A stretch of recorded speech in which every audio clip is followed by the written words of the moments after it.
आजकल का टाइम भी कुछ ऐसा है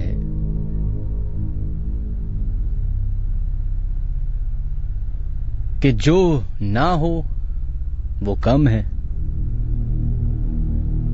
और जो हो कुछ हद तक वो इम्पॉसिबल भी होता है। जैसे कि 2020 में किसी ने सोचा था कि एक ऐसा टाइम आएगा कि आप अपने अपने कमरों में अपने अपने घरों में कैद हो जाएंगे।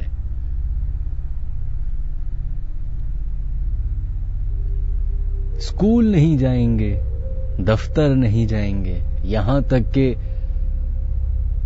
रिश्तेदार आपस में नहीं मिल पाएंगे। बड़े बड़े त्योहार कैंसिल हो जाएंगे। वो शहर जो लोगों से भरे रहते हैं बिल्कुल खाली और खामोश हो जाएंगे। एक फिल्म आई थी आई एम लेजेंड नाम की, विल स्मिथ उसमें थे। उसमें कुछ इसी तरह का ही चक्कर दिखाया गया था कि एक वायरस दुनिया में आता है और उस वायरस की वजह से दुनिया में जो मेजर पॉपुलेशन है वो मर जाती है, खत्म हो जाती है। और उस फिल्म में विल स्मिथ वाहिद सर्वाइवर होते हैं पूरी दुनिया में। कई महीनों बाद जाके पता चलता है कि वो वाहिद नहीं थे, बल्कि और भी कुछ लोग बचे थे उस दुनिया में। लेकिन जो दुनिया की तस्वीर उस फिल्म में पेश की गई थी वो कुछ हद तक हमने देखी भी।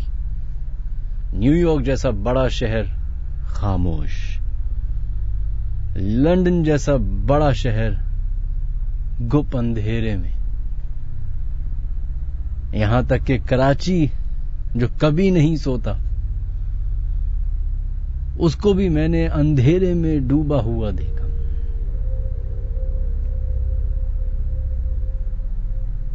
ऐसे ही एक के बाद एक अजीब और गरीब वाकयात इस साल हो रहे हैं। कुछ दिनों पहले, कुछ सालों पहले एक्चुअली, एक और दुनिया में वाकया पेश आया था जिसने पूरी दुनिया को हिला के रख दिया था और टिल डेट कोई उसके बारे में इंफॉर्मेशन नहीं है। और वो था मलेशियन एयरलाइन जो कि गायब हो गया। उसकी हर साल कोई ना कोई उड़ती हुई एक खबर आती है, लेकिन फिर पता चलता है कि ये सच नहीं। और वो जहाज टिल डेट कहां है, किधर गया, उसके पैसेंजर्स को क्या हुआ, कुछ नहीं मालूम। कहते हैं कि दुनिया में एक ऐसा हिस्सा भी मौजूद है जहां पे जहाज जाते हैं और गायब हो जाते हैं, शिप्स जाती हैं तो गायब हो जाती हैं, और ये कहा ही नहीं जाता बल्कि किताबों में, लिटरेचर में, हिस्ट्री में ये वाकयात रिकॉर्ड हुए हैं। इस जगह को बर्मुदा ट्रायंगल के नाम से जाना जाता है। लेकिन सिर्फ बर्मुदा ट्रायंगल ही नहीं, कुछ उस जैसी और भी जगहें मौजूद हैं इस दुनिया में, छोटे छोटे पॉकेट्स जो नो गो एरियाज डिक्लेयर हो चुके हैं। अब सवाल ये आता है कि क्यों उस जगह को नो गो एरिया कहा गया, या तो वो एक सीक्रेट बेस है एस्टेब्लिशमेंट की, जो भी उस ममालिक के करता धरता लोग होंगे, या फिर वो एक ऐसी जगह है जहां पे सोशल एक्सपेरिमेंट्स होते हैं जिसकी वजह से इंसानों को दूर रखा जाता है, या फिर कोई और ही हकीकत है जिस पे पर्दा डाला जाता है।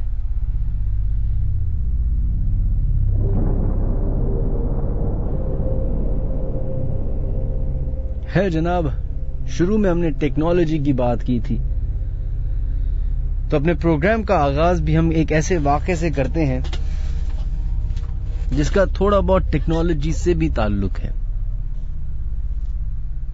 ये वाक़या एक हमारे दोस्त हैं, उनके साथ पेश आया इस्लामाबाद में।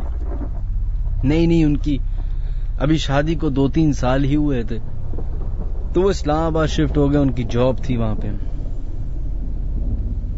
आई थिंक F10 या E11, इन दोनों में से कोई एक सेक्टर था जिसमें उनका घर था। अपनी बेगम के साथ वो उधर शिफ्ट हुए। थोड़े दिन के बाद ही जो है वो खुशखबरी की न्यूज मिल गई कि भाई चल उनकी बेगम एक्सपेक्ट कर रही हैं। और फिर जैसे जैसे टाइम गुजरा इनके घर औलाद हो गई। अब दोनों मियां बीवी वर्किंग पेरेंट्स थे, तो थोड़े अरसे के लिए तो बेगम ने सैक्रिफाइस की अपनी जॉब। लेकिन जैसे जैसे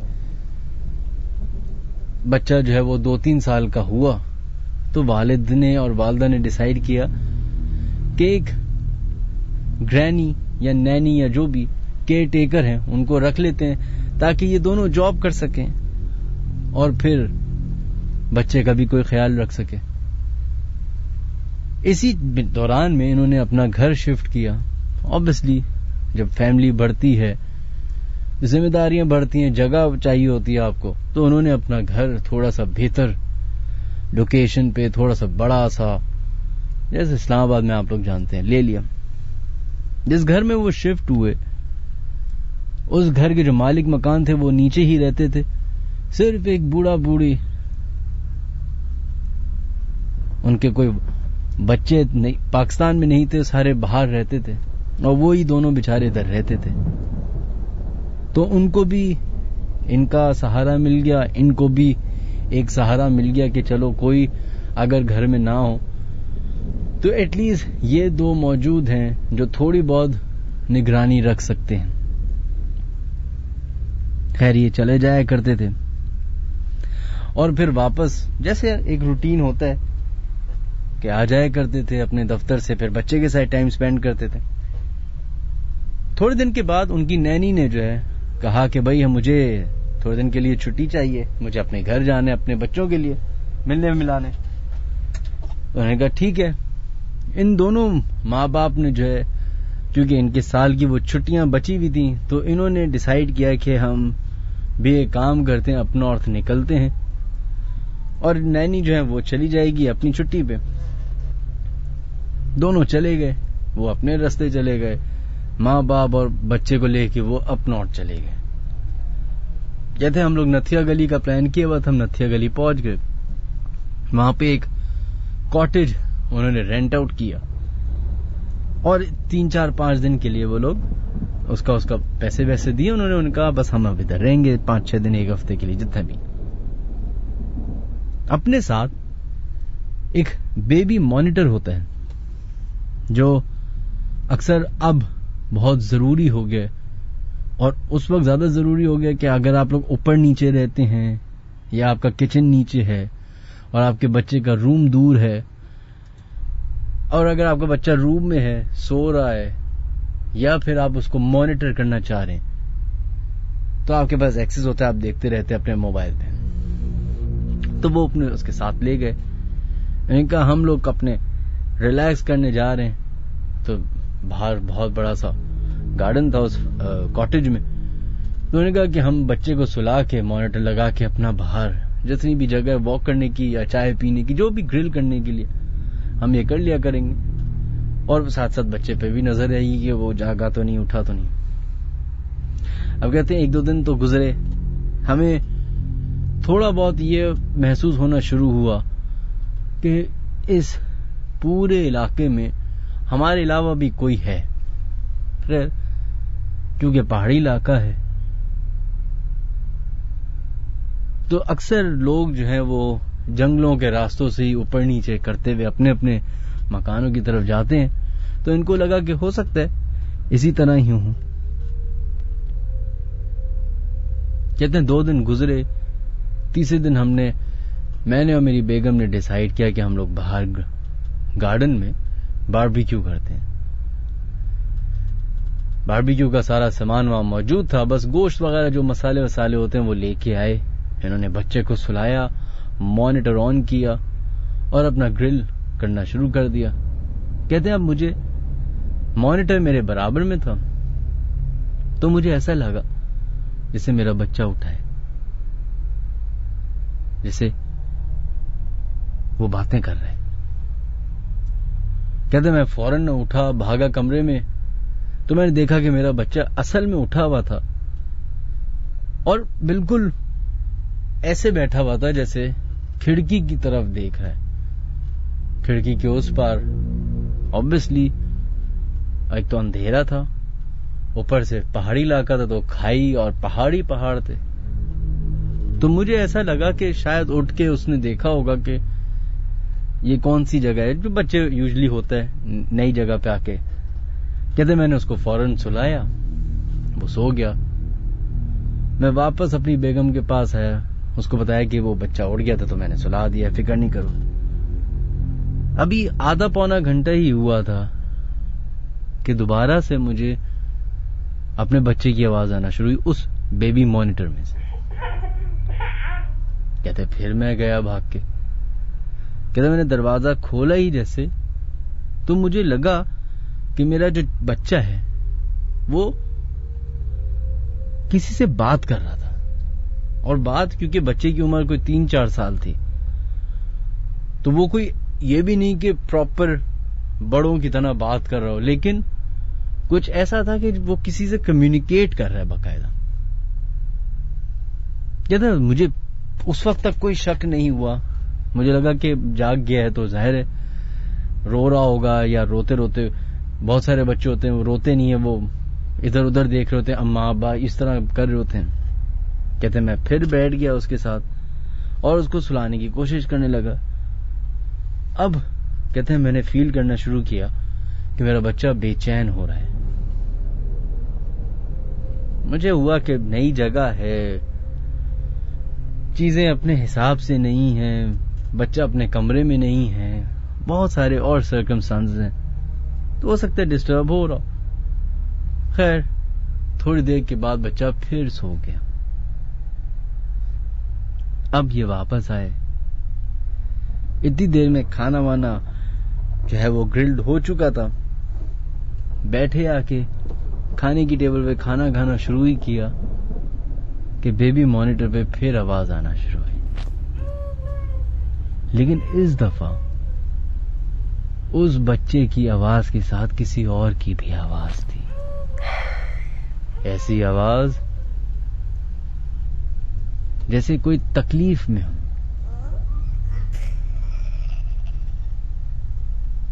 लेकिन ऐसा लग रहा था जैसे बच्चे के साथ खेल भी रहा है और इन वालिदैन से भी बात करने की कोशिश कर रहा है।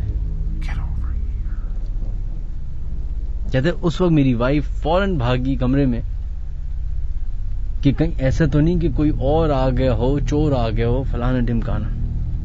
कहती उसने दरवाजा खोला है और कहती दरवाजा खोलते ही उसने अपने बच्चे की तरफ देखा तो बच्चा जो है वो सो रहा था। लेकिन बच्चे के बिस्तर के पीछे जो खिड़की थी वो खुली भी थी और उस खिड़की के बाहर एक शख्स खिड़की पे दोनों हाथ रख के ऐसे झांक रहा था अंदर। और कहते हैं मेरी उनकी आंखों के सामने ही वो शख्स जो भी था वो एकदम से नीचे झुका है। इस बेगम ने जो है वो शोर मचाया कि कमरे में कोई है। कहते हैं हमारे दोस्त साहब पहुंचे, फौरन लाइटें वाइटें ऑन की, खिड़की की तरफ गए, खिड़की खुली हुई थी, झांके तो देख के हैरान रह गए कि खिड़की के नीचे तो सिर्फ और सिर्फ खाई थी, वहां कोई इंसान हो ही नहीं सकता था।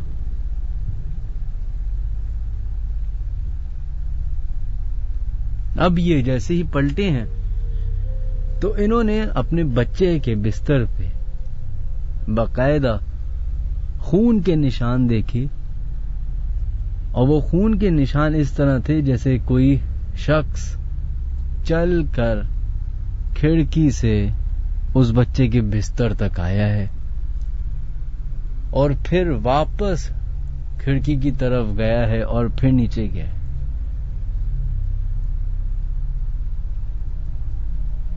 बस सुबह होते ही उन्होंने वो कॉटेज खाली किया और जैसे तैसे करके वापस अपने घर इस्लामाबाद चले गए।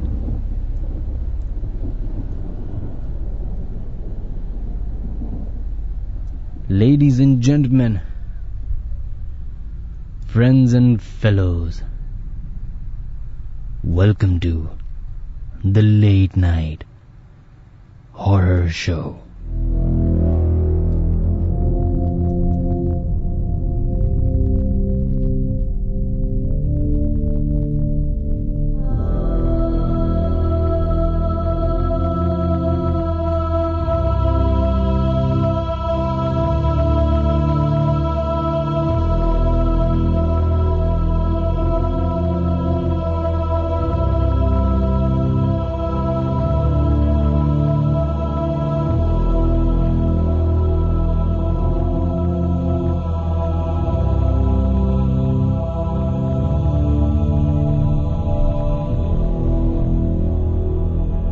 Alright folks, ladies and gentlemen, welcome to the Late Night Horror Show. मेरा नाम है मिनहाज अली अस्करी।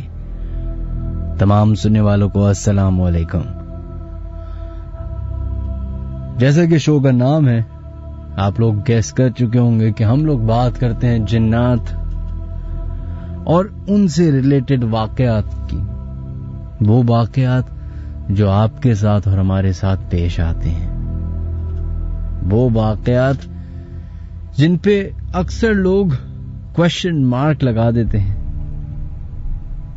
वो वाकयात जिन पे अक्सर दोस्त हंस पड़ते हैं, लेकिन ये वही वाकयात हैं जो आपके साथ होते हैं तो सिर्फ आपको ही पता होता है कि हकीकत क्या है।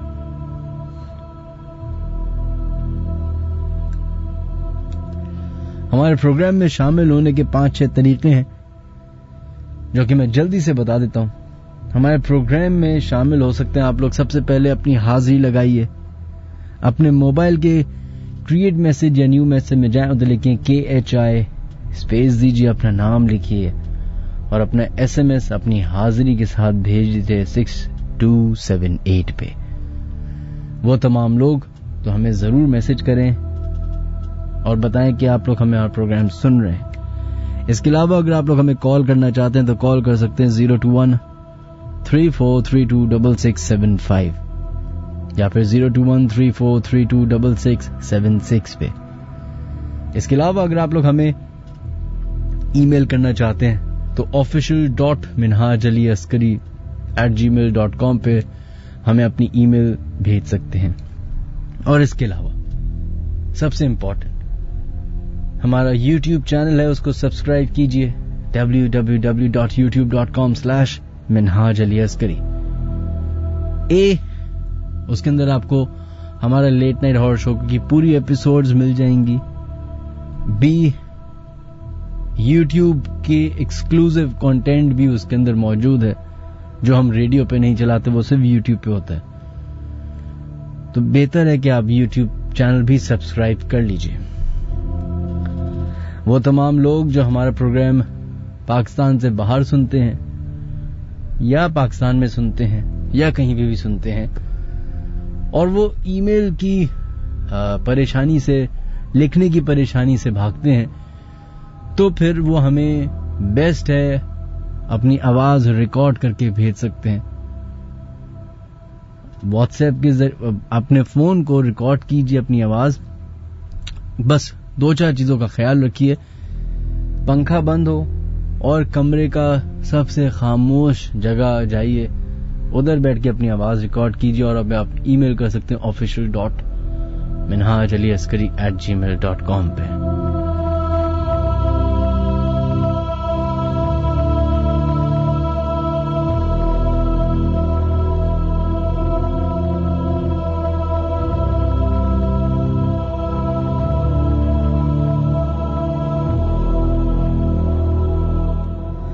पिछले 2 हफ्तों से मैं लाइव शो में ये बताने की कोशिश कर रहा हूं कि शो करते वक्त मेरे साथ कई सारे अजीब और गरीब वाकयात हो रहे हैं, और ये बिल्कुल भी उस वजह से नहीं कह रहा कि टीआरपी आए और सनसनी फैले और कुछ नहीं,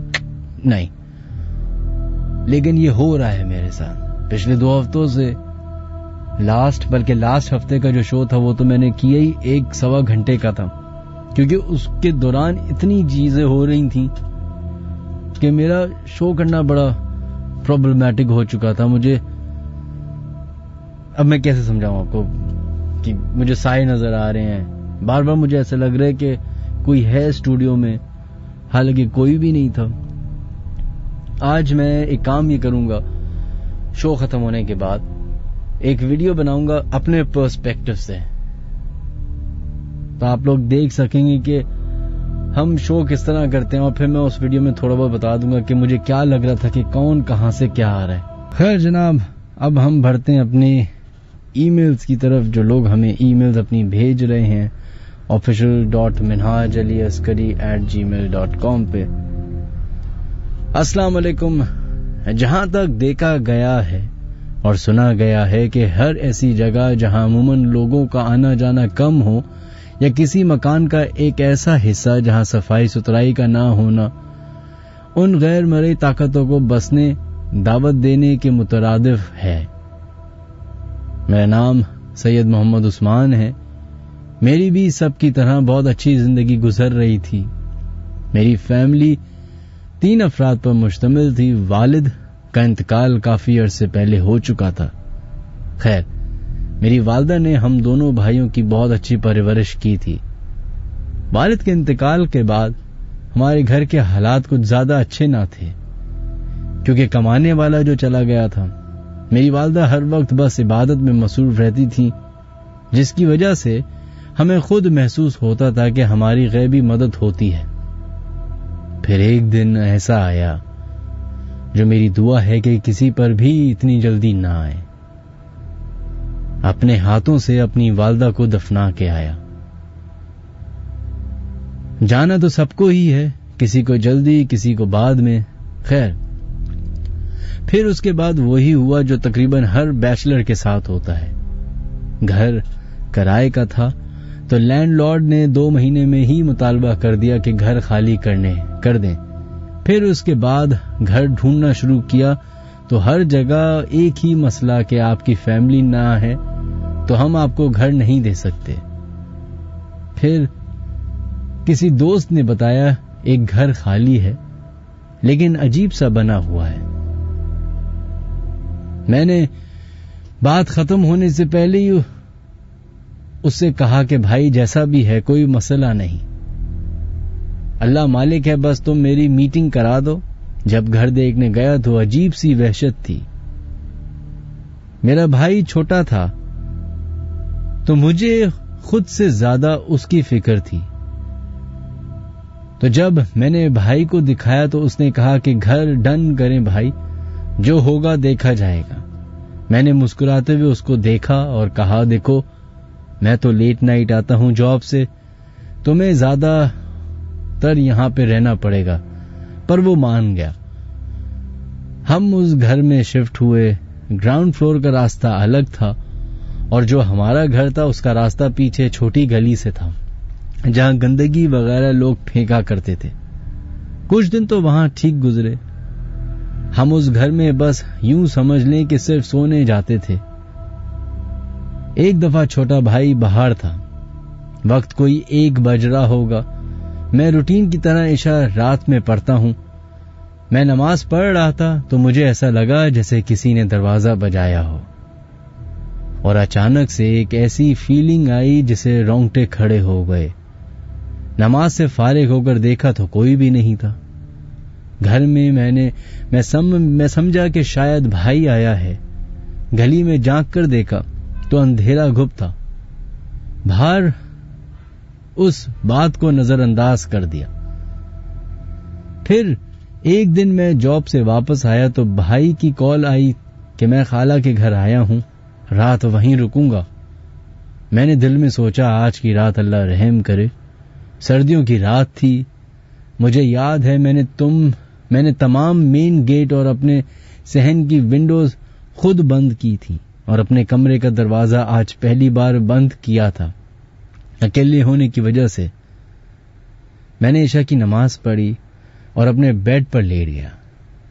लेटे हुए कुछ देर ही गुजरी होगी कि अचानक गेट पे आवाज आई। मैं समझा कि शायद कोई चूहा होगा, लेकिन मेरे घर में तो चूहे थे ही नहीं।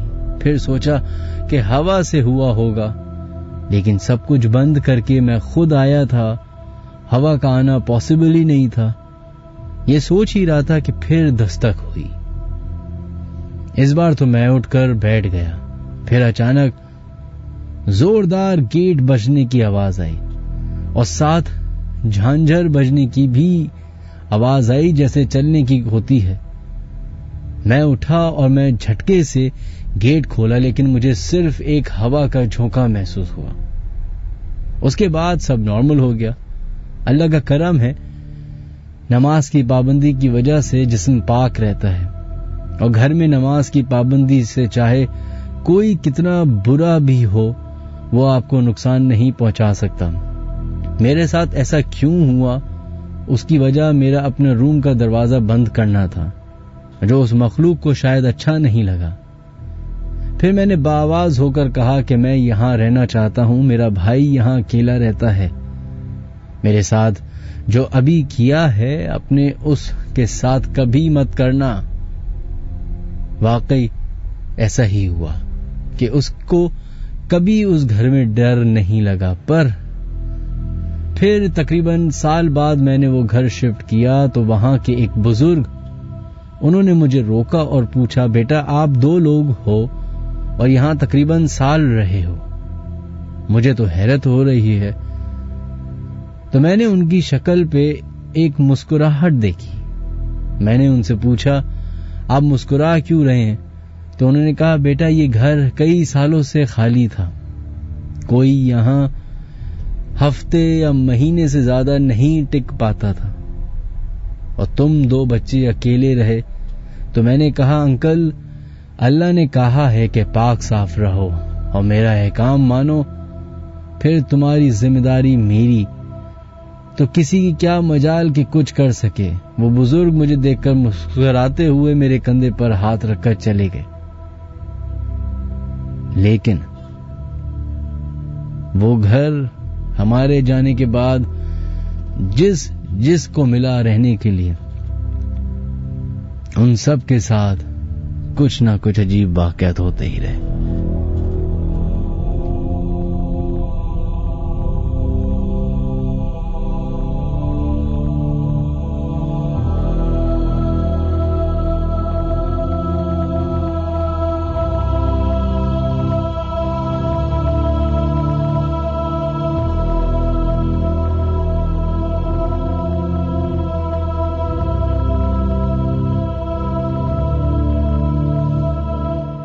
चलें जनाब, थैंक यू उस्मान, ये आपने अपनी ईमेल भेजी थी, बहुत बहुत शुक्रिया।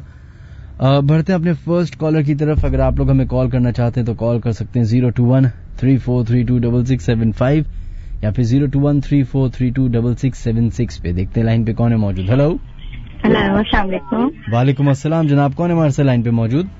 मैं महविश बात कर रही हूँ। जी महविश, कैसी हैं आप? मैं ठीक हूँ। फर्स्ट टाइम मेरी कॉल लगी है, मैं आपको 2010 से सुनती हूँ। अरे बहुत बहुत शुक्रिया, थैंक यू सो मच। जी कोई वाकया पेश आया आपके साथ? जी मेरे साथ तो नहीं मिनाज, लेकिन एक बड़ी अनयूजुअल चीज हुई हुई है आजकल। आपको मैं फ्लैट्स का नेम मेंशन नहीं करूंगी, आप खुद बेहतर समझ सकते हैं कि वो 13D से जो मुक्का चौक की तरफ जाते हुए कुछ फ्लैट्स बने हैं अभी न्यू। सही, ऐसा ही है। उसके बराबर में पेट्रोल पंप भी है। सही। तो वहाँ पे अभी आप बेशक आप वहाँ से किसी से पता भी करवा सकते हैं कि अभी लॉकडाउन से पहले वहाँ पे खातून का इंतकाल हुआ लिफ्ट से गिरकर। सही। अच्छी खासी थी और वो लिफ्ट में गई हैं और वहाँ से जो है वो मतलब लिफ्ट में टूटी है, क्या हुआ है कुछ नहीं पता, और वो 2nd फ्लोर पे जाके और मतलब मतलब काफी देर तक उनको ढूंढा गया, जब वो नहीं मिली तो नीचे देखा तो उनकी बॉडी पड़ी हुई थी। अच्छा, वहां पे अब बच्चे जब खेल रहे हैं, और मेरी असल में वहां पे सिस्टर इन लॉ की बेटी रहती है 8th फ्लोर पर, तो वहां पे बच्चे बहुत ज्यादा खेलते हैं। आप मतलब बच्चों को आपको पता है कि लिफ्ट एक खेल मिल जाती है ऊपर नीचे आना, बट 2nd फ्लोर पे आके वो लिफ्ट प्रॉपर खुलती है। सही। और बच्चों को बाकायदा मतलब विटनेस हुआ है यहाँ पे कि वो बच्चों को आंटी नजर आती हैं, 2-3 बच्चे वहाँ मतलब बेहोश भी हुए, और ये यूजुअली हो गया है कि वो लिफ्ट 2nd पे जाती है और वो रुक जाती है। और मेरी जो मतलब बच्ची का फ्लैट है, मेरी मतलब नन की बेटी का, वो बिल्कुल लिफ्ट के अपोजिट है, तो वो बाकायदा कहती है कि मतलब 12 बजे के बाद लिफ्ट नीचे जाती है 2nd पर और खाली ऊपर आती है। मतलब वो यूज्ड टू हो गए। अब वहाँ की जो फेडरेशन वगैरह है उन्होंने लिफ्ट को बंद किया, कैमरे लगवाए, लेकिन कोई भी लिफ्ट को कॉल नहीं करता। और बहुत दफा हुआ कि मतलब उसको विटनेस किया गया, बच्चों से पूछा गया, तो बाकायदा, और बच्चों को नहीं मतलब बाकायदा ऐसा शेडो महसूस होता है।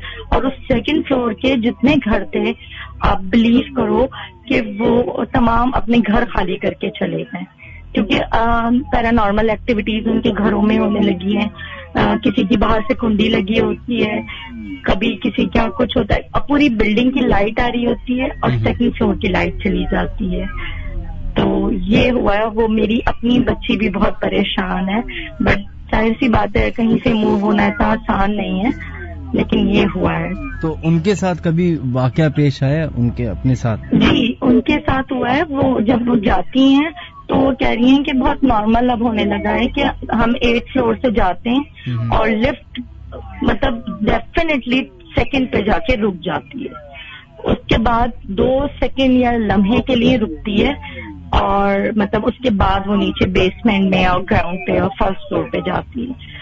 कहने लगी अब तो मतलब बाकायदा ऐसा मासियों के साथ हुआ है वहाँ पे कि मतलब मासियां कहती हैं कि 2nd फ्लोर से हम मतलब ये लोग स्किप करते हैं लोग कि या तो 3rd से लेते हैं लिफ्ट, या मतलब 3rd से ही लोग लेते हैं, और लोग 3rd पे उतर जाते हैं कि और बाकी जो है वो कहते हैं हम 2nd और 1st हम पैदल चले जाएंगे। बहुत ज्यादा मतलब कोशिश हुआ, विटनेस हुआ, लिफ्ट वाले को भी कॉल की कि क्या प्रॉब्लम है, एक नहीं 2-3 लोग आए, मेंटेनेंस वगैरह भी देखे, बट वो कोई रीजन समझ में नहीं आ रहा। अब आपने तो इतना प्रिसाइसली बता दिया कि मुझे थोड़ा बहुत आइडिया हो गया है कि ये कौन सी बिल्डिंग है। तो जी, मैं बस नाम नहीं लूंगी। सही है, अच्छी बात है। लेकिन बहुत सारे लोग हैं जो उधर रहने वाले होंगे शायद। अगर वो लोग सुन रहे हैं तो प्लीज, मैं किसी को ये वो नहीं कर रहा, प्रोवोक नहीं कर रहा कि उस जगह का नाम लें या उस जगह को बदनाम करें, क्योंकि हो सकता है कि किसी एक के साथ ऐसा वाकया पेश आया हो या किसी एक फ्लोर पे ऐसा मसला हो, लेकिन उसकी वजह से ये ना हो ना कि पूरी बिल्डिंग ही बर्बाद हो जाए, लोग जाने ही छोड़ दें। जी एग्जैक्टली, बस यही प्रॉब्लम है। लेकिन ये कि बस ये चीज है, बाकी दुआएं वगैरह का वहाँ पे कुरान खानी भी हुई है फ्लोर पर, लेकिन ये कि मतलब कोई रीजन समझ में नहीं आ रहा। और ये सारे वाकया जो है ये उन आंटी के इंतकाल के बाद से होना शुरू हुए हैं? पहले से नहीं, पहले से हो रहे थे, लेकिन ये अब ज्यादा हो गए। और वो आंटी भी नजर आती हैं, आप कह रही हैं? जी, वो बच्चों को 2-3 बच्चे वहाँ पे मतलब क्रिकेट वगैरह खेलने के लिए बच्चे जाते थे लॉकडाउन में, नीचे उतरते थे। पानी वाले वहाँ पे जो आपको पता है मिनरल वाटर सप्लाई करते हैं, उन लोगों को नजर आई हैं, लेकिन इससे पहले कोई नजर नहीं आता था।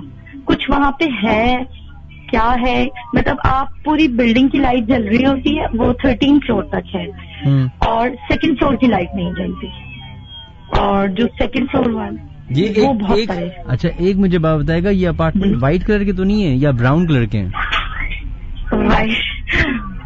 व्हाइट कलर के हैं, राइट? जी जी बिल्कुल। अच्छा, एक इंटरेस्टिंग बात बताता हूँ मैं आपको। ये अपार्टमेंट में जब बन रहे थे ना जी, तो मैं एक जमाने में सोच रहा था इसका, मैंने पेंट हाउस देखा था जाके। नहीं, पेंट हाउस था या सबसे ऊंचा फ्लोर था वो, मुझे अब एग्जैक्टली याद नहीं कि पेंट हाउस था या उसके नीचे वाला, तो मैं वो लेने की सोच रहा था। क्योंकि बड़ा अच्छा वैसे अपार्टमेंट, बड़ा कॉम्प्लेक्स बहुत अच्छा बना हुआ है जी। डेफिनेटली, और बहुत सारी सहूलतें, बेहतरीन अपार्टमेंट्स हैं। बट ये एक अनयूजुअल पैरानॉर्मल एक्टिविटी हो रही है। और मेरी भी जाहिर सी बात है, वो नन की बेटी है तो वो भी बच्ची है, वो न्यूली मैरिड है, वो शादी होकर वहीं गई है, तो वो बहुत ज्यादा डर जाती है। क्योंकि वो अब ये हो गया है कि उसका हस्बैंड जब ऑफिस जाता है तो वो उसको अम्मी के घर छोड़ता है, और मतलब वो नहीं रह सकती घर में अकेले। अपने घर में कुछ होता है ऐसा? नहीं, उसको अपने घर में अल्हम्दुलिल्लाह कोई चीज फील नहीं होती। तो वो कॉरिडोर वगैरह में फील होता है? जी, बस वो सेकंड फ्लोर की हद तक ही है। अच्छा, सेकंड फ्लोर तक ही है जी। चले बहुत बहुत शुक्रिया आपका महविश। ओके, थैंक यू, और wish you best of luck आपके प्रोग्राम के लिए। थैंक यू अल्लाह हाफ़िज़। थैंक यू, अल्लाह हाफ़िज़। अच्छा, मैं मजाक नहीं कर रहा बिल्कुल।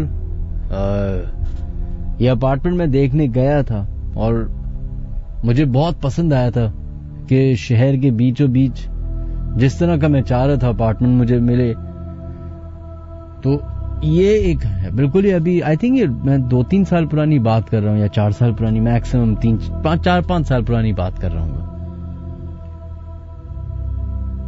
वियर्ड कि वो कब मैं देखा था जाके, और अब उस वक्त वो बिल्कुल खाली था। ऑब्वियसली वहां पे कोई लोग रह नहीं रहे थे, तो मुझे जो है वो जाके जो भी उनका स्टेट एजेंट था वो दिखा रहा था कि ये फ्लोर्स हैं। तो मेरी ख्वाहिश थी कि मैं सबसे ऊंचे वाले अपार्टमेंट में रहूं ताकि एक अच्छा व्यू आए।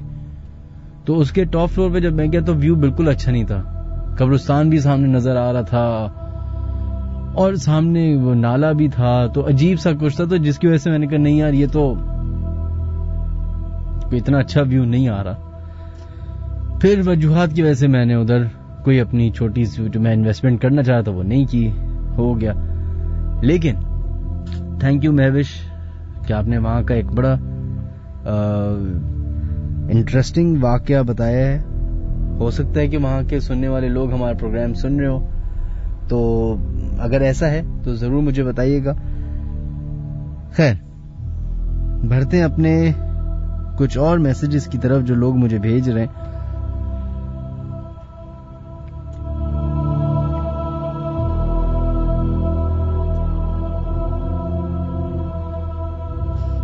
हमजा हुसैन है जिन्होंने अपना एक वाकया हमें ट्विटर पे शेयर किया है। वो कहते हैं, अस्सलाम वालेकुम मिनहाज, मेरा नाम हमजा है, मैं बीएस मीडिया का स्टूडेंट हूं। मेरी पूरी लाइफ में सिर्फ एक ही ऐसा इंसिडेंट है जो मुझे बड़ा अजीब लगता है और आज तक समझ नहीं आता। उस वक्त शायद मैं 7-8 साल का था शायद, लेकिन ये वाकया मुझे एज इट इज याद है कि क्या हुआ था मेरे साथ, क्योंकि ये मेरे लिए बड़ा ही अजीब इंसिडेंट था जो मैं आज तक समझ नहीं सकता कि वो उस दिन मेरे साथ हुआ क्या। हम सारे सिबलिंग्स छोटे छोटे ही थे और एक ही डबल बेड पे सारे एक साथ सोया हुए थे। वालिदैन दूसरे कमरे में सो रहे थे। मेरी रात के किसी पहर आंख खुली तो देखा कि लाइट गई हुई है और चारों तरफ अजीब सा अंधेरा है, कुछ नजर नहीं आ रहा, और साथ ही बाथरूम से किसी के गुनगुनाते हुई नहाने की आवाज आ रही थी। अब तक कुछ भी ऐसा अजीब नहीं था मेरे लिए। कुछ देर तो मैं ऐसा ही लेटा रहा, फिर कुछ देर बाद मुझे ख्याल आया कि मुझे अपने वालिदैन के पास चले जाना चाहिए। मैं उठा और बेड से उतर के जगह ढूंढने लगा, क्योंकि बेडरूम के कॉर्नर पे था। आप ये सोच रहे होंगे कि मैं ऐसा क्यों बोल रहा हूं। दरअसल मैंने आपको बताया ना कि अंधेरा अजीब था। काफी देर आंखें खोल के जागे रहने के बावजूद मुझे कुछ दिखाई नहीं दे रहा था। यूजुअली ऐसा होता है कि कुछ देर बाद अंधेरे में कुछ नजर आना शुरू हो जाता है, लेकिन ऐसा नहीं हो रहा था। इसलिए बेड से किस तरफ से उतरना है मुझे समझ नहीं आ रहा था। मैं चारों तरफ घूम के बेड से उतरने की जगह ढूंढ रहा था, लेकिन कुछ देर बाद मुझे एहसास हुआ जैसे बेड के तीनों तरफ वॉल है और कहीं से उतरने का रास्ता नहीं है। मुझे पहले अपना वहम लगा तो मैं बार बार चारों तरफ गया, लेकिन मुझे बेड से नीचे उतरने का रास्ता ही नहीं मिल रहा। उसके बाद मैं दोबारा लेट गया और रोने लगा। उसके बाद मैं कब सो गया मुझे याद नहीं। अब ये वाकया कोई पैरानॉर्मल एक्टिविटी थी या मेरे दिमाग का कोई खेल, मैं नहीं जानता, लेकिन ऐसा ना उसके बाद हुआ ना उससे पहले।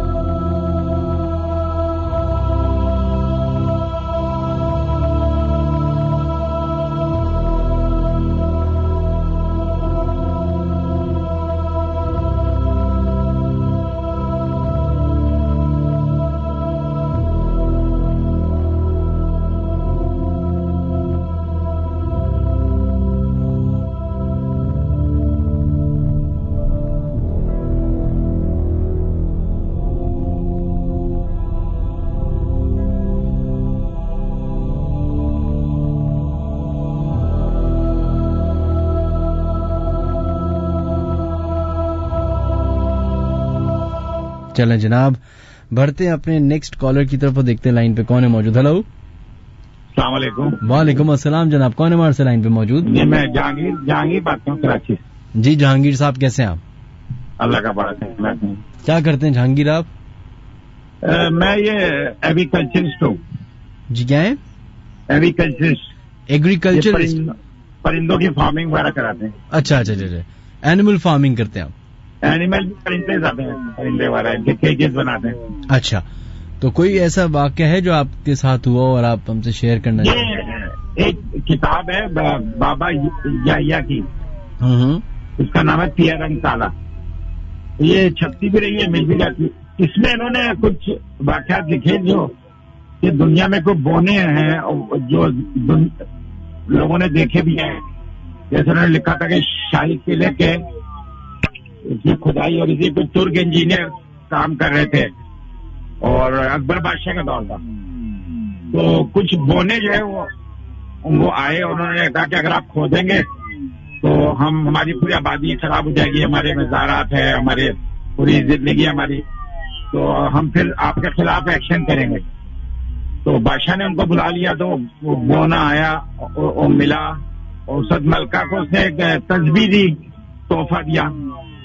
और ये इसमें पूरा वाक्य लिखा है कि वो पूरी उनकी आबादी है नीचे और वो रहते हैं। इसमें और भी उन्होंने बहुत से वाक्य लिखे हैं, दुनिया के और मुल्कों के भी लिखे हैं कि जी उन्होंने यहाँ तक के लिखा है कि वो जो बोने हैं इनके सांस लेने का तरीका अलग है। जैसे गिल्स होते हैं इनके और ये जमीन के अंदर रहते हैं और सदियों से इनकी आबादियां और रह रहे हैं और अल्लाह ने इनको ना छुपाया हुआ है, मगर कभी कभी ये जाहिर करते हैं अपने आप को और बड़े ताकतवर हैं ये। जी नहीं तो ये कौन सी आपने किताब का क्या नाम बताया? इसका नाम है पिया रंग काला। पिया याया, बाबा याया की।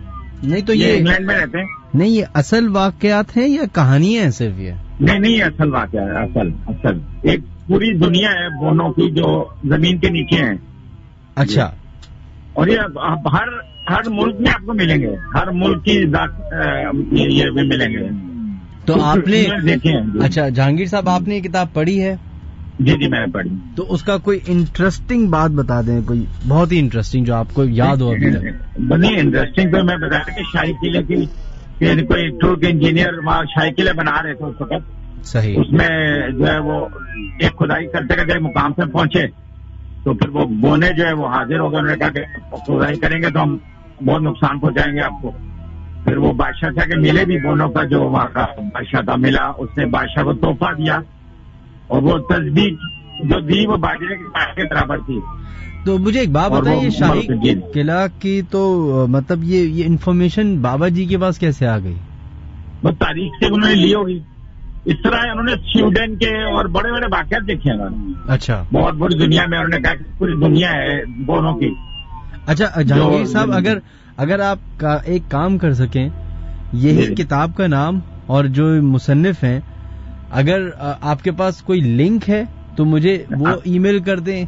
अगर लिंक नहीं भी है तो मुझे इनका नाम और मुसन्निफ किताब का नाम मैसेज कर रहा हूँ। ईमेल कर दें अगर आप ईमेल कर सकते हैं। चलिए, ईमेल तो मेरे पास भी सहूलत नहीं है, मैं आप मैसेज कर सकते। चले SMS कर दें। ये बाबा याहिया नाम है इनका, आप नेट पे लिखेंगे बाबा याहिया। इनकी किताब है पिया रंग काला। पिया रंग काला। चले, बहुत बहुत शुक्रिया। पिया रंग काला। जी जी, थैंक यू। अपना ख्याल रखिएगा। अल्लाह हाफिज।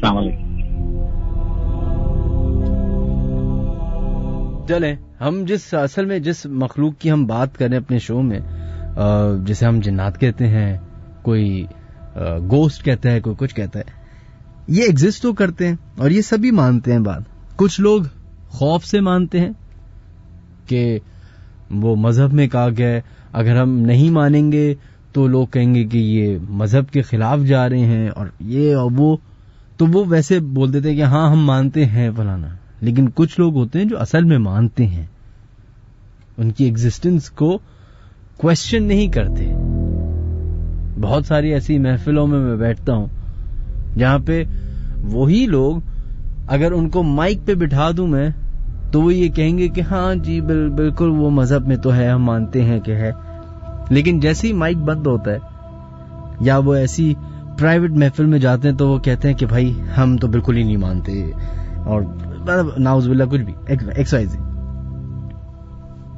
एक रीजन मुझे समझ में आता है, क्योंकि एक जमाने में मैं भी नहीं मानता था, तो मैं बड़ा अपनी तरफ से बड़ा लॉजिकल सवाल करता था कि ये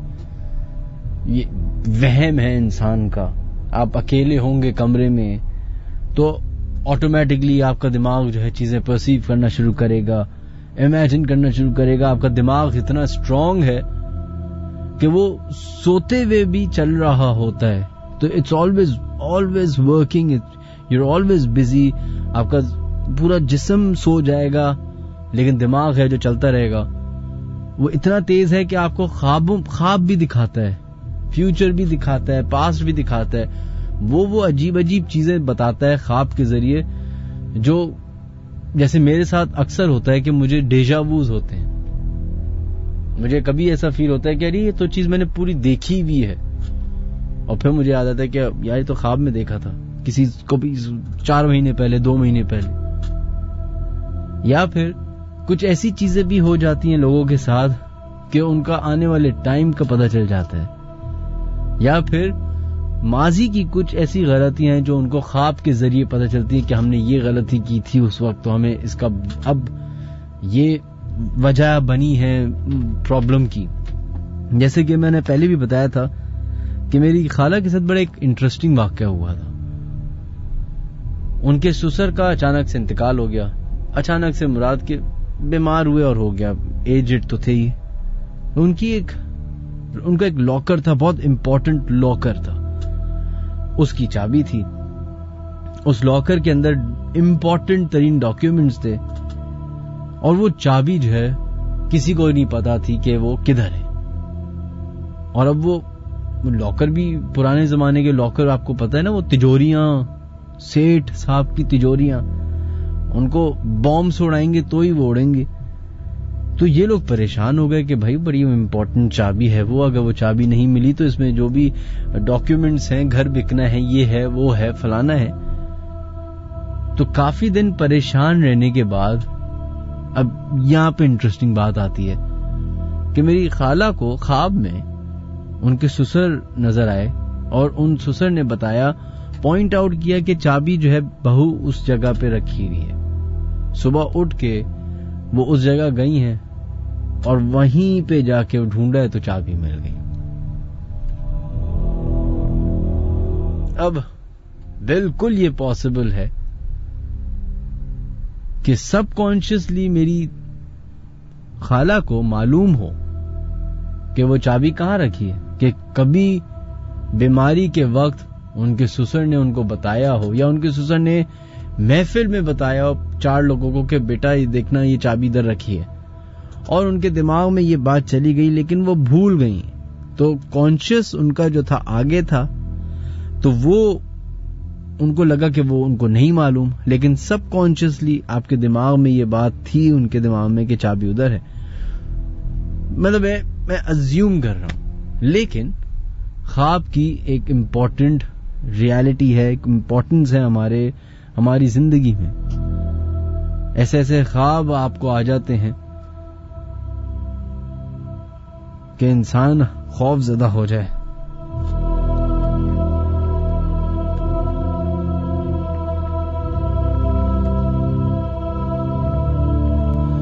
खैर, बढ़ते अपनी फर्स्ट ऑडियो नोट की तरफ, जो कि हमें भेजी है आरिफ उस्मान ने।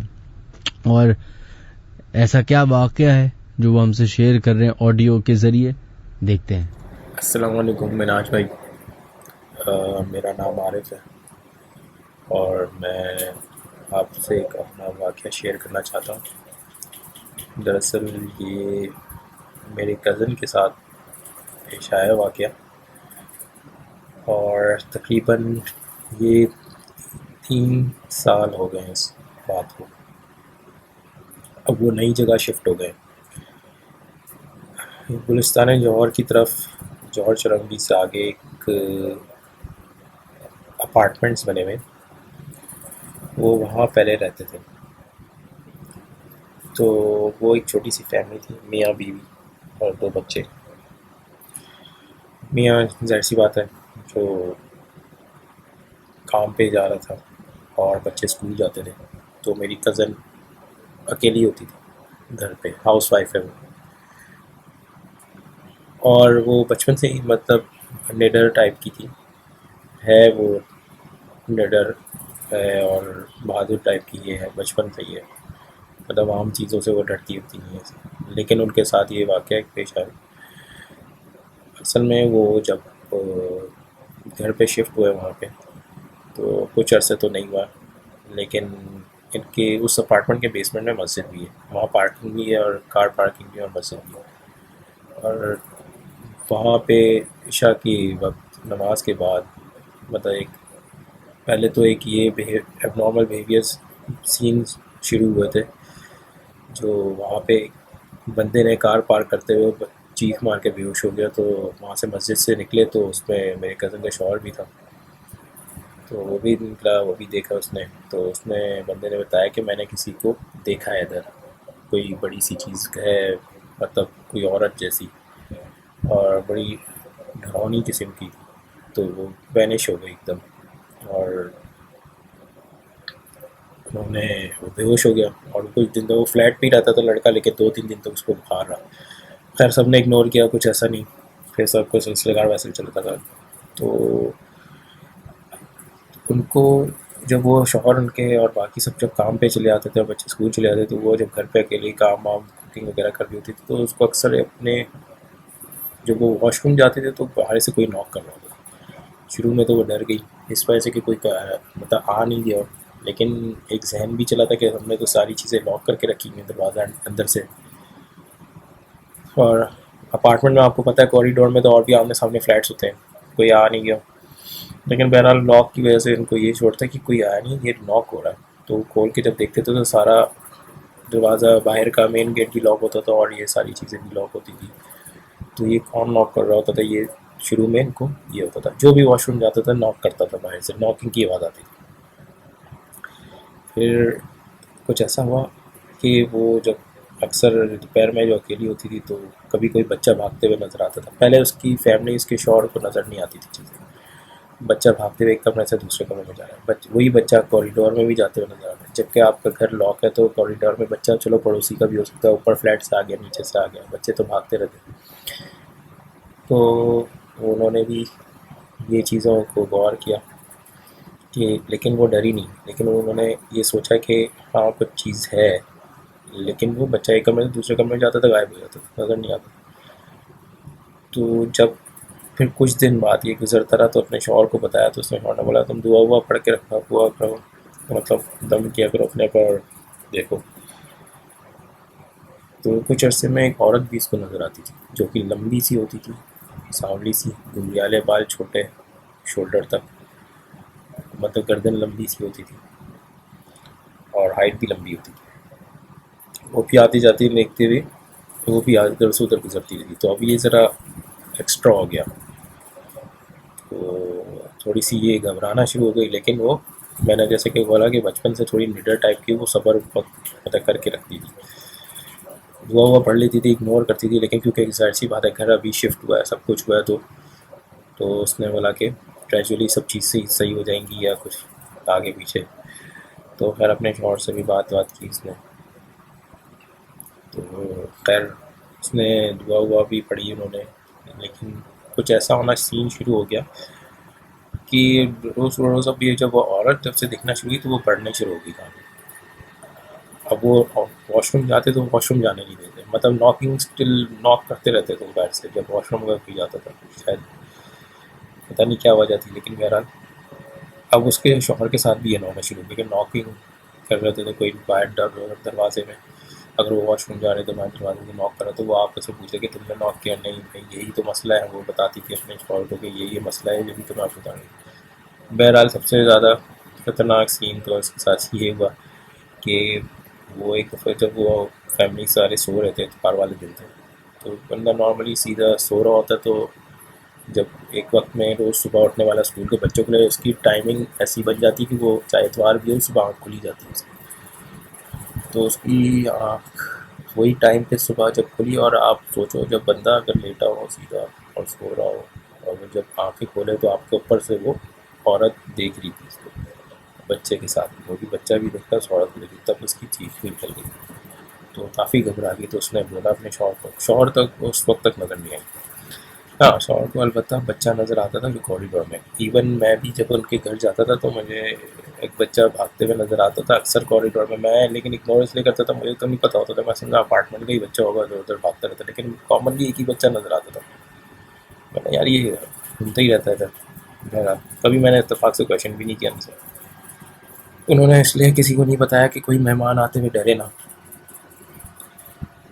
फिर एक ये हुआ कि वो मेरी कज़न अपनी वालिदा के घर गई हुई थी और उनके शौहर अकेले थे घर पे, तो वो जब सो रहे थे तो जब मसला सबसे बड़ा ये हुआ जब वो सो रहे थे तो चादर पूरा मुंह में लेके सोते थे, तो वो पूरा मुंह में चादर लेके सोए, तो उनके जब चादर खींची गई ना जोर से, तब उन्होंने बोला कि नहीं अब ज़्यादा बढ़ गया ये, तो उन्होंने उनको मतलब ये तकरीबन 3 साल उन्होंने, शुरू के साल तो 1.5 साल तो कुछ भी नहीं होता, लेकिन आहिस्ता आहिस्ता ये सब चीज़ें होना शुरू की, तो उन्होंने नोटिस करना शुरू किया, तो जब ये लास्ट ये सीन हुआ तो उन्होंने बोला डिसाइड किया नहीं अब बहुत ज़्यादा हो गया, उन्होंने छोड़ दिया वो घर।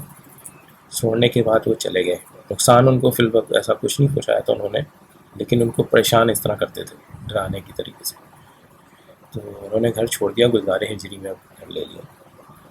फिर 1 महीने बाद उनके सामने वाले फ्लैट में जो पड़ोसी में एक औरत रहती थी, उससे जाहिर सी बात है सामने आमने सामने दरवाज़ा होता रहता तो दोस्ती हुई जाती, तो इनकी कॉल आई, उन्होंने कभी इवन अपने नेबर से शेयर भी नहीं किया था। अब प्रैक्टिकली कंफर्म ऐसे हुआ है कि उसकी नेबर की कॉल खुद आई उस लेडीज़ की सामने जो रहती थी, उन्होंने बोला कि ऐसा ऐसा सीन आपके आप से ना कुछ पूछना है, तो उन्होंने जी बोला कि ना आपने कभी ऐसा नोटिस किया कोई बच्चा भाग रहा है और कोई औरत है लंबी लंबी गर्दन है, गुंजाले बाल है, सब बिल्कुल एग्जैक्ट कोई स्केच खींचा जो उसने देखा हुआ था। उसने बोला हाँ, तो उसने बोला हमने तो वो घर छोड़ दिया है और हम अपना सामान ऐसे छोड़ के भागे, क्योंकि जब एक दफ़ा वंस मॉर्निंग में ये उठी हुई थी तो कह रही मेरी एग्जैक्ट बराबर में बैठी हुई थी, जब मैंने टर्न जैसे बंदा टीवी देख रहा होता है एकदम ऐसा लगता है कोई फील्ड में बराबर में बैठा है, तो उसने जब देखा तो वही इस तरह का हो गया था औरत का, तो वो तो मजबूत औरत क्योंकि वो डर गई, वो अपना और वो फैमिली अब एज ए सामान अपना छोड़ के फ्लैट में वहाँ से चले गए। ये थी उनकी स्टोरी, और कहते हैं कि आज भी थोड़ा बहुत एबनॉर्मल बिहेवियर रहता है, लेकिन अब वो खैर अल्हम्दुलिल्लाह दूसरे घर में शिफ्ट हो गया, उनके साथ ऐसा कुछ नहीं होता। अपार्टमेंट का नाम मैं हाइड कर रहा हूँ, लेकिन ईमेल में आपको नीचे ज़रूर लिख दूँगा। ओके, अल्लाह हाफ़िज़।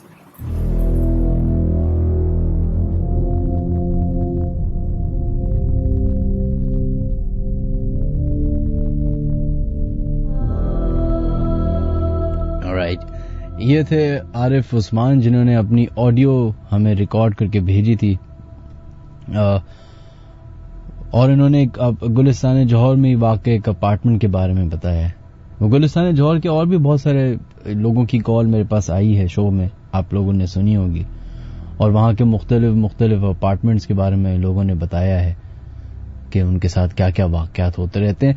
आप नोट भी करें, जौहर में अपार्टमेंट्स का एक समंदर है, और लेकिन बहुत सारे ऐसे अपार्टमेंट्स हैं जो सालों से खाली पड़े हुए।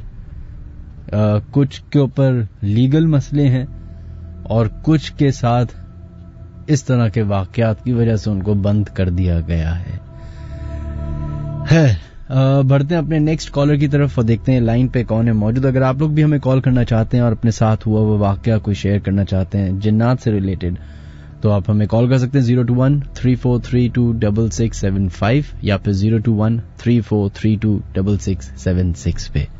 देखते हैं लाइन पे कौन है मौजूद। हेलो, अस्सलाम वालेकुम मिनाज भाई।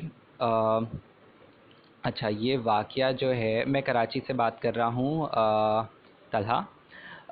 ये वाक़या जो है वो पेश आया है एक्चुअली मेरे दोस्त की फैमिली के साथ।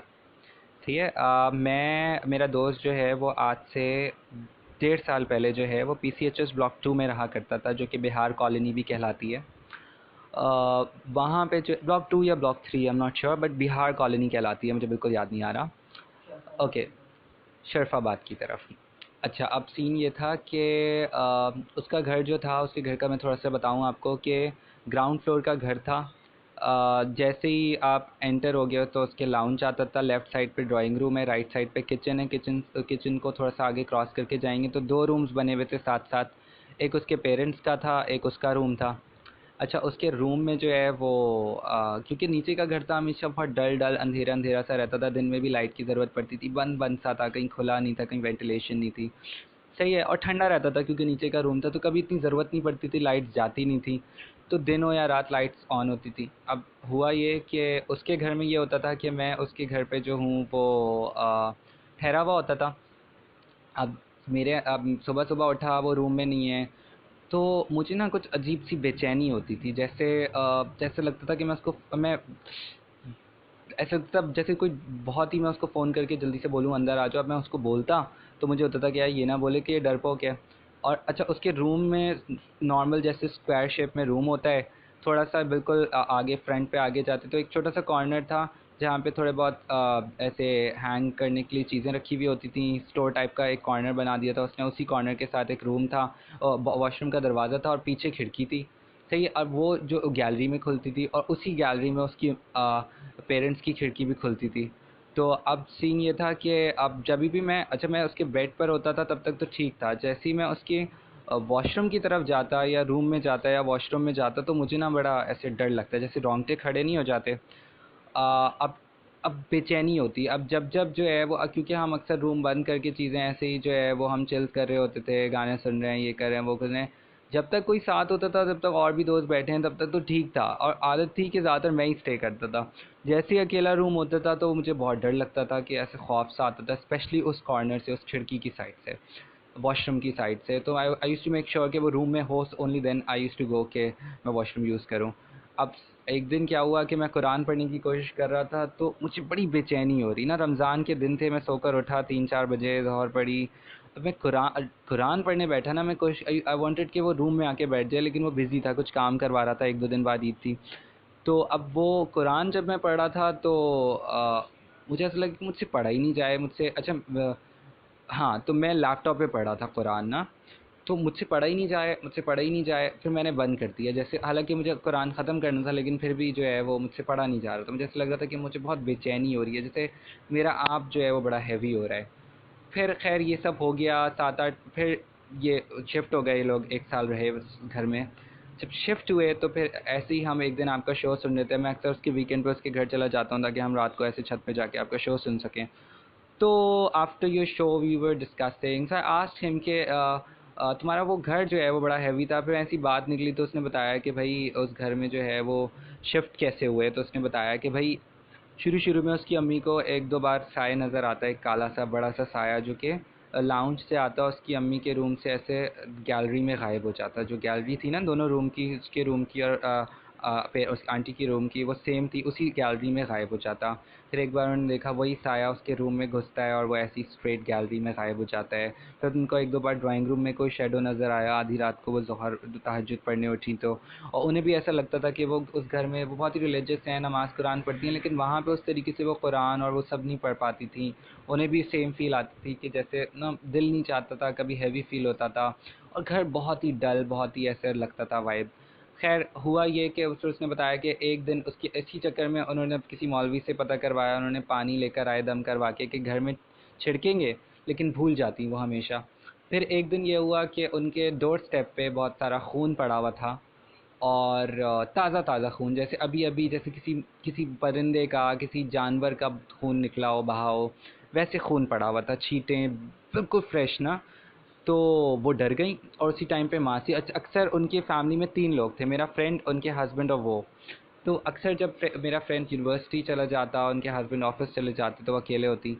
तो फिर ये हुआ कि उन्होंने जो है वो खून देखा, उन्होंने मासी से बोला साफ़ करो, तो वो तो बिल्कुल मना कर दिया उसने कहा पता नहीं काला जादू होगा, ये होगा वो होगा। खैर उसके बाद उनको याद आया कि उन्हें वो पानी छिड़कना था, जैसे तैसे उन्होंने वो साफ़ किया।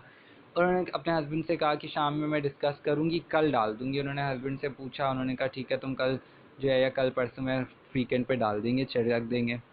तो नेक्स्ट डे जब उनके हस्बैंड ऑफिस से आए तो पता चला कि उन्हें वो घर खाली करने, क्योंकि वो घर मिला हुआ था ऑफिस की तरफ से। और जैसे ही उन लोगों ने बिल्कुल पुख्ता इरादा कर लिया कि उन्हें वो करना है, उसके बाद उनको, और इनफैक्ट जब वो लोग शिफ्ट हो रहे थे वहाँ से, तो रात को उन्होंने अपने कबर्ड में, अपने कोट के इनर पॉकेट में कुछ पैसे रखे थे जो कि कहीं उनको जमा करवाने थे किसी काम के। और जैसे ही सब पूरा सामान शिफ्ट करवा के उन्होंने वो कोट खोला और वो निकाला, और तो उस कोट से वो पैसे, जब वो घर आ गए तो उन्होंने देखा कि वो पैसे गायब हैं, जबकि उन्होंने अपने हाथ से रखे थे। उस घर में कोई नहीं था, सारा सामान शिफ्ट हो गया था, बस उन्हें सुबह जो है वो अपना 1-2 अलमारी से कपड़े निकाल के जो है वो शिफ्ट हो जाना था, क्योंकि अलमारी जो है वो वैसी वाली थी जो रूम में होती है। तो ये वाक़या था मिनाज भाई जो आपके साथ शेयर करना था। बहुत बहुत शुक्रिया। और बस ये है कि लोग जब घर कहीं पे भी लें तो वो शुरू में या तो कुरान ख़वानी करा लें, या तो एक नुस्खा है हमारे यहाँ सुना जाता है कि आप वहाँ पे जो है वो पानी की बॉटल रख के आ जाएं एक दिन पहले, अगर आप कोई ऐसा किराए का घर ढूंढ रहे हैं या ख़रीद रहे हैं। तो अगर पानी की बॉटल में से पानी कम हो जाता है तो दैट मीन्स वहाँ पे किसी की एग्जिस्टेंस है, कोई प्रेजेंस है, और अगर नहीं होता तो फिर दैट मीन्स दैट सेफ। अब मैंने ऐसा सुना है, I am still too young कि मुझे नहीं पता, मैंने कभी कोई खुद से एक्सपीरियंस नहीं किया है, लेकिन अगर किसी का इससे फ़ायदा होता है तो फ़ायदा हो। बहुत बहुत शुक्रिया।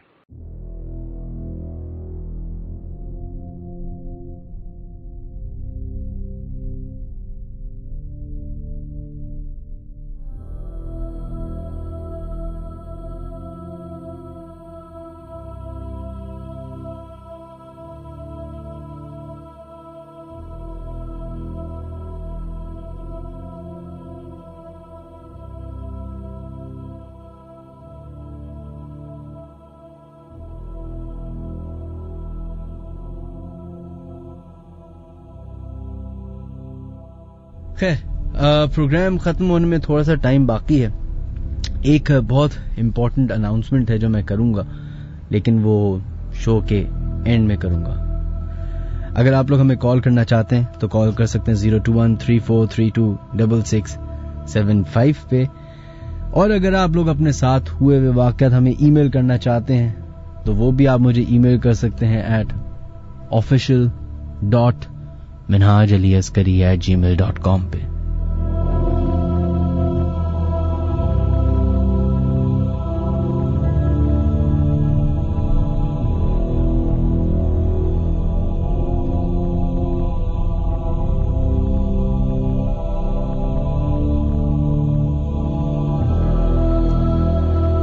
खैर जनाब, बढ़ते हैं एक ईमेल की तरफ। ये वाकया मेरी फुप्पो के घर का है। कजन की शादी होने वाली थी तो दूसरे घर में हम शिफ्ट हो गए। शिफ्टिंग के दौरान भाई और भाई के दोस्त शिफ्टिंग करवा रहे थे। दोस्त को वॉशरूम यूज करना था तो वो वॉशरूम चले गए। थोड़ी देर बाद वो पसीने में डर के बाहर आए। उसने बताया कि मेरे ऊपर बहुत वजनी चीज चढ़ी हुई थी। भाई के दोस्त हंसने लग गए कि ऐसा कुछ नहीं है, काम किया है, थकन हो रही होगी, या बहानेबाजी है ना काम करने की। फिर फुप्पो भी शिफ्ट हो गई। शादी करीब आ गई, सब जमा होना शुरू हो गए। जिस घर में शिफ्ट हुए थे वो ग्राउंड फ्लोर पे था और फर्स्ट फ्लोर पे एक और घर था जो नीचे वाले फ्लोर से बड़ा था। फुप्पो लोग फर्स्ट फ्लोर पे शिफ्ट हो गए, हम लोग भी उनके साथ आ गए। जोरदार गाने चल रहे होते थे स्पीकर से के जरिए और आवाज जो है वो बहुत दूर दूर तक जाती थी। कजन ने चेक किया स्पीकर तो उसका वायर ठीक था, सब कुछ सही था। फिर ऑन किया स्पीकर, सब डांस कर रहे थे, स्पीकर्स बंद हो गए। कजन ने कहा शायद वोल्टेज का कोई इशू होगा क्योंकि वो बिल्कुल नए थे। अगले दिन कजन की शादी थी, सब लाउंज में बैठे बातें कर रहे थे। किचन और टीवी लाउंज साथ ही था। किचन में बहुत जोर से आवाज आई। 2 सेकंड के लिए स्ट्रेट हवा में चमचा उड़ता हुआ गया, फिर जोर से गिर गया। ये देखकर हम फुप्पो को बताने ही जा रहे थे, किचन का नल खुद ब खुद खुल गया। मेरी गोद में दूसरी कजन की बेटी थी। अचानक वो जोर जोर से रोना शुरू हो गई। हम अपनी फैमिली मेंबर्स के पास गए और सबको बताया। फुप्पो और फैमिली मेंबर्स एक दूसरे को देखने लगे। हम डरे ना। फुप्पो ने कहा कुछ भी नहीं है क्योंकि उनके साथ भी ऐसा कुछ नहीं हुआ, उनके साथ भी कुछ ऐसा ही हुआ था। फिर कजन की शादी थी, सब कजन्स पार्लर चली गई तैयार होने। घर में मैं, बहन, भाई, फुप्पो और कजन के कुछ बच्चे थे। हम तैयार हो रहे थे। मुझे मेरी कजन की आवाज आई कि वो जोर से अपने बेटे को डांट रही है। मैंने कहा इतनी जल्दी आ गई आपी? मैं बाहर आई, बच्चे खेल रहे थे। मैंने आपी बहन से पूछा कि आपी आ गई? उसने कहा नहीं तो। वहां फुप्पो लोगों के साथ भी बहुत कुछ हुआ। हर वक्त कुत्ते भौंकते रहते थे। अजीब ही इन्वायरमेंट था वहां का। इसी वजह से शादी के फौरन बाद वो घर छोड़ दिया गया।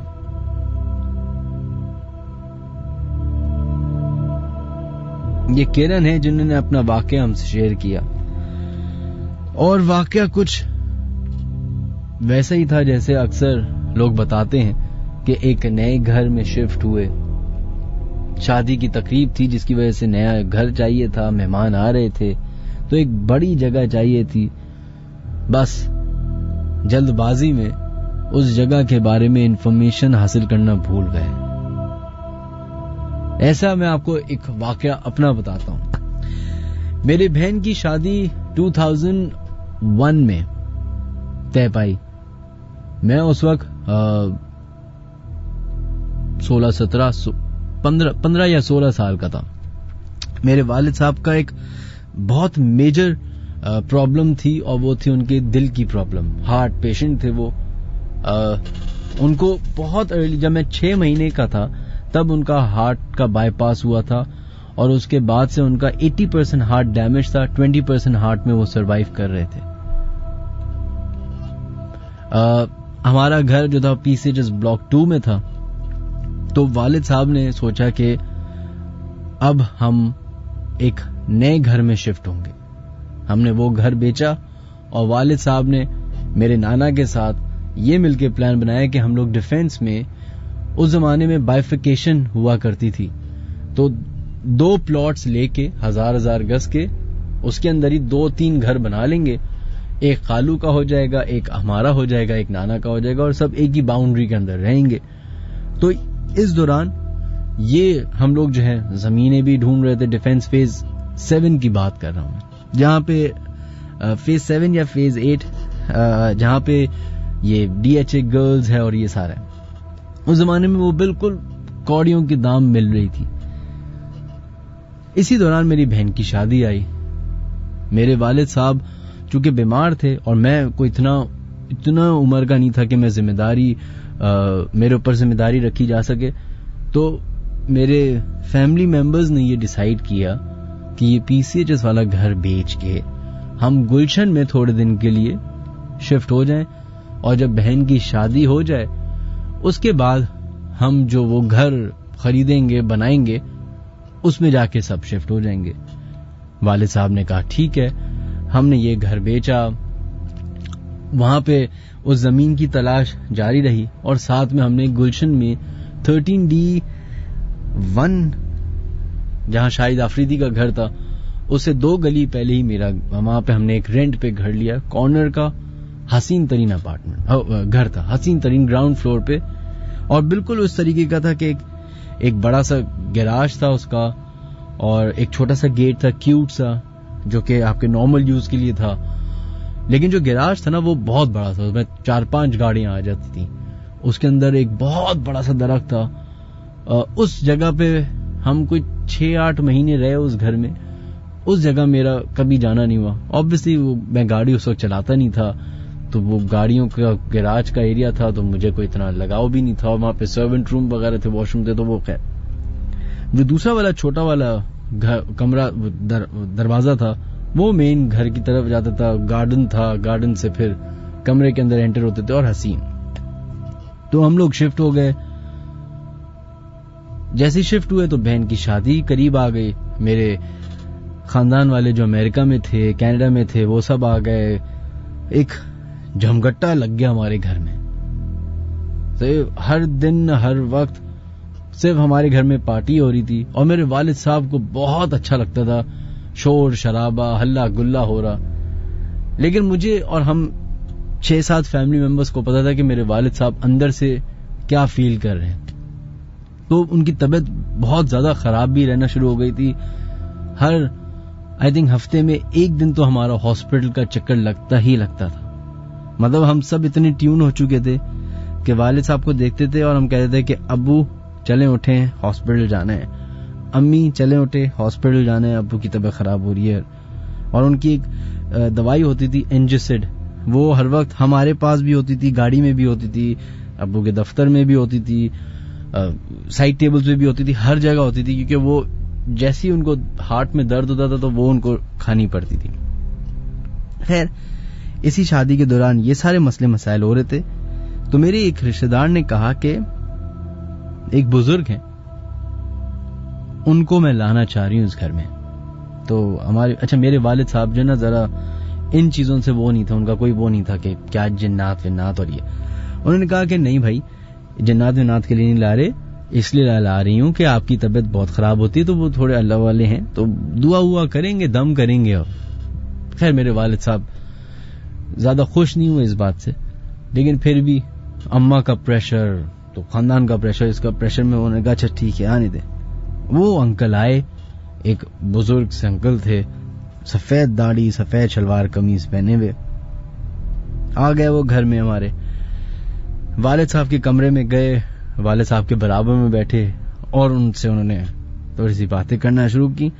मेरे वालिद साहब के रूम में ड्रेसिंग टेबल थी, तो वो बात करते करते वालिद साहब से ड्रेसिंग टेबल की तरफ देखने लग जाएं और शीशे की तरफ देखने लग जाएं, और फिर वालिद साहब से बात करने लग जाएं, और फिर बात करते करते फिर शीशे की तरफ देखने लग जाएं। अब ये सब जो है मैं इसलिए बता रहा हूं क्योंकि मेरे सामने हो रहा था, मैं अपने वालिद साहब के साथ ही बैठा हुआ था। बात करते करते वो शीशे में देखते और शीशे में बात करने लग जाते, तुम यहां क्या कर रहे हो। अब ऐसा हो गया कि मैं और मेरे वालिद साहब हम दोनों ऑकवर्ड हो गए कि ये हो क्या रहा है। मतलब ये हमसे बात करते हैं, हमें जवाब देने के बजाय ये शीशे की तरफ देखते हैं अंकल, और फिर वो वहां पे। तो फिर मेरे वालिद साहब ने पूछा कि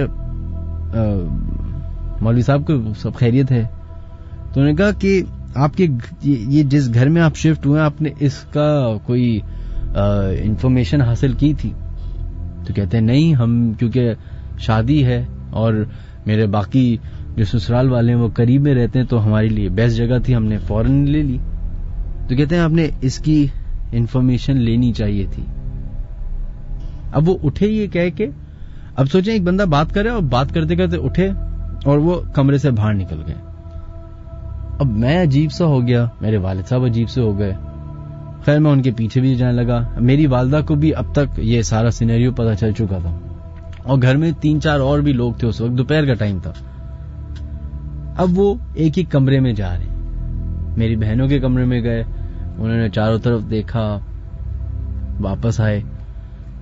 ड्राइंग रूम की तरफ गए, उन्होंने ड्राइंग रूम को देखा बड़े गौर से, कुछ पढ़ते भी जा रहे थे, वो फूंकते भी जा रहे थे, और फिर वो वापस आ गए। फिर वो टीवी लाउंज में आए, टीवी लाउंज की तरफ उन्होंने देखा, किचन की तरफ गए, फिर एक और मेरा छोटा सा रूम था जिसको हम स्टोर बनाया हुआ था, वहां गए, वहां उन्होंने फिर एक घर के हमारे उसी के बिल्कुल एंड में एक पतली सी गली थी घर के अंदर ही, और उस गली के अंदर मेरा रूम था।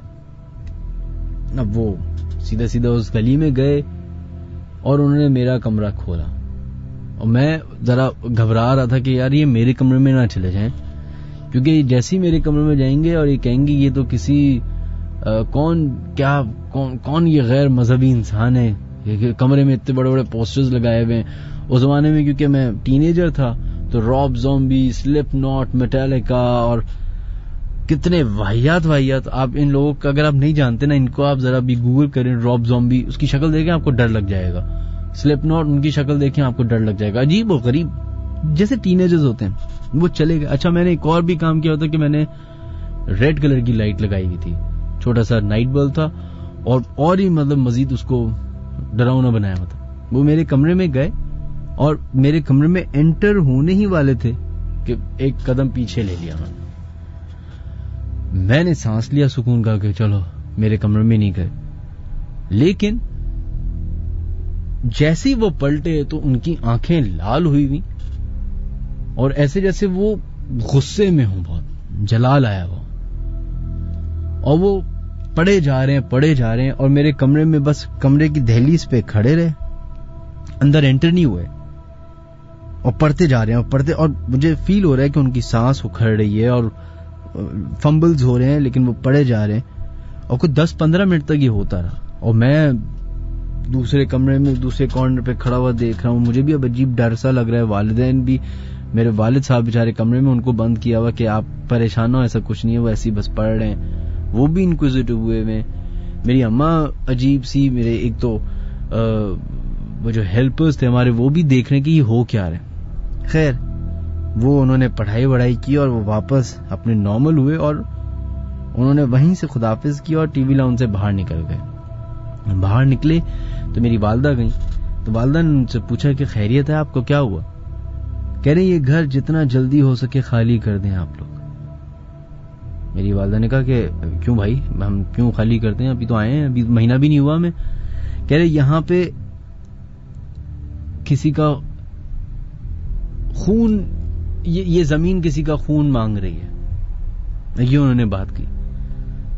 तो मेरी वालदा को ज्यादा चीजें, हालांकि मेरी वालदा बड़ी मजहबी हैं, लेकिन उनको ये बात उस वक्त शायद समझ नहीं है उसकी इंटेंसिटी, और उन्होंने कहा कि इस कमरे का ख्याल रखें, कोशिश करें कि इस कमरे में कोई ना जाए और ना सोए, जो मेरा कमरा था।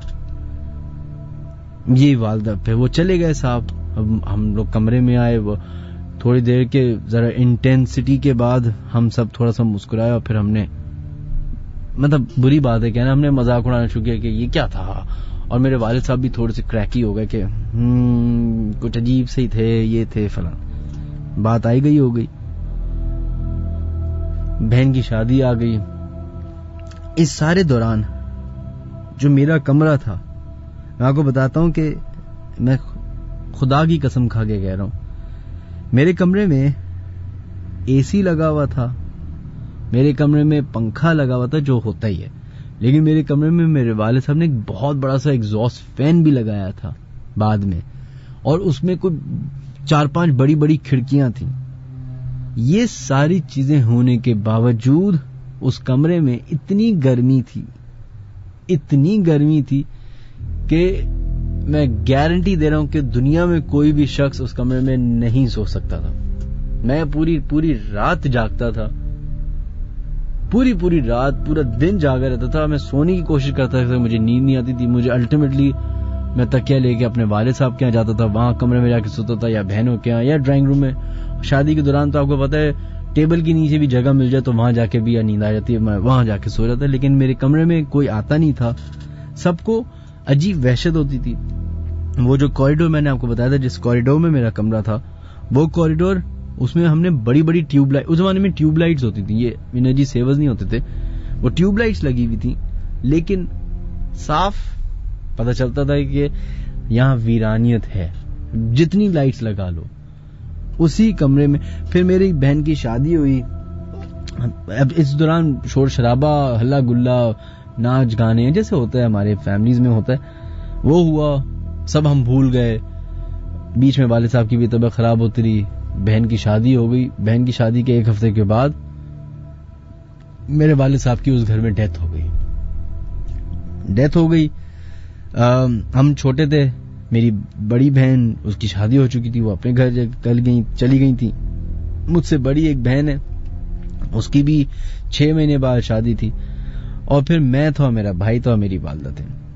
तो एक और वजह हमें मिली कि इस घर को छोड़ा जाए कि मेरे जब वालिद साहब का इंतकाल हुआ और जनाजा उठ रहा था, तो हमारे घर में चोर आ गए। जेब कतरे नहीं होते, जनाजा उठ रहा है मेरे वालिद साहब का, सोचे मेरे जनाजा उठ रहा है और चोर जो है वो जेबें काट रहे हैं पैसों से। वो एक अलग चैप्टर है, वो किसी दिन मैं सुनाऊंगा। उसके बाद जब ये पता चला चोरी चकारी का, तो मेरे सारे फैमिली मेंबर्स ने कहा कि ये घर सेफ नहीं है, क्योंकि सारे बच्चे, मैं बच्चा, मेरा छोटा भाई तो बहुत ही छोटा था, और फिर मेरी वालदा, तो वो घर अनसेफ हो चुका था। तो हमें बोला गया कि इसको अब आप यहां से निकल जाएं, शिफ्ट कर लें। वो बात मेरी वालदा को याद रही, जो बुजुर्ग करके गए थे कि ये जमीन खून मांग रही है। खैर, ये सारी बातें हो गई, शिफ्टिंग का टाइम आया। हम लोग इस वक्त तक प्रो हो चुके थे, क्योंकि अभी रिसेंटली शिफ्टिंग की थी, तो जल्दी जल्दी शिफ्ट करना आ चुका था कि ये सामान इसमें डालें, इसमें डालें। वाला एक रात हम लोग उस घर में रुके, वो लास्ट रात थी। जो उस रात हुआ ना, उससे मुझे कंफर्म हो गया कि अच्छा ही हुआ हम उस घर से चले गए।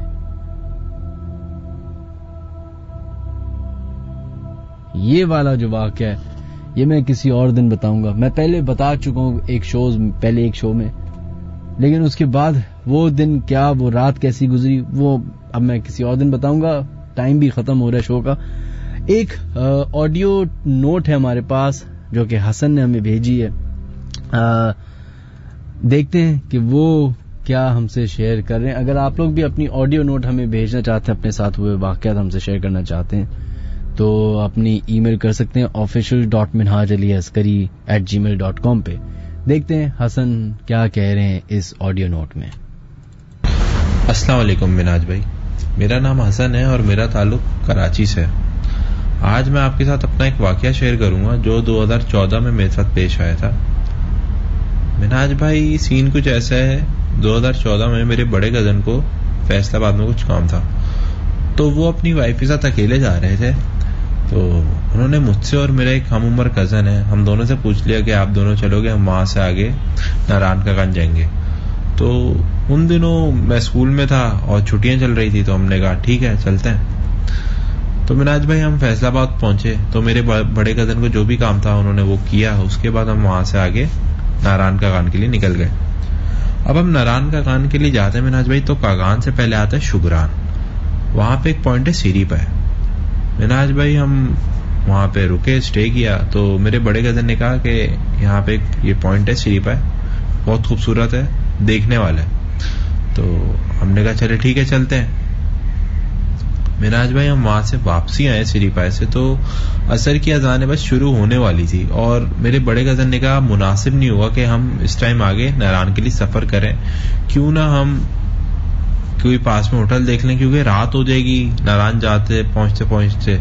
तो सच्चा भी हम स्टे कर लें और सुबह निकलते हैं नारायण के लिए। तो हम थोड़ा सा आगे गए मिनाज भाई, तो एक होटल मिला, तो हमने वहां पे चेक इन किया। अच्छा मिनाज भाई, उस होटल के रूम्स की खासियत ये थी कि होटल्स के रूम्स काफी मतलब साफ सुथरा होटल था, और रूम्स के बाहर टेबल्स लगी हुई थी, और दरिया बह रहा था, और दरिया का एक शोर था, और पहाड़ वगैरह, और काफी ग्रीनरी, काफी अच्छा था होटल।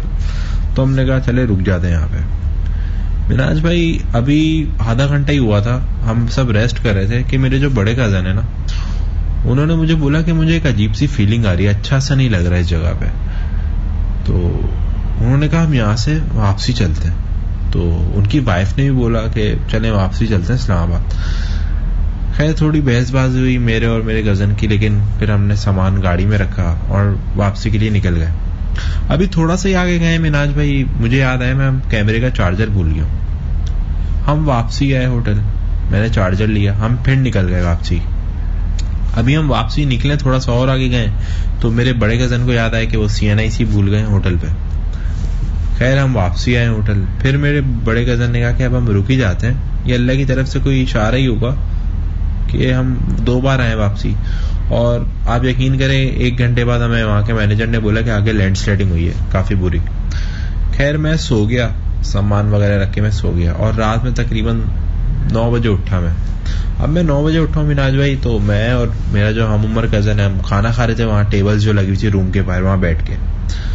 तो खाना खाया, उसके बाद चाय पी रहा था मैं मिनाज भाई। तो इतने में मैं क्या देखता हूँ, दरिया के बराबर में जो एक पहाड़ी सिलसिला चल रहा है और उधर पत्थर पड़े हुए जो दरिया के बराबर में पड़े हुए थे।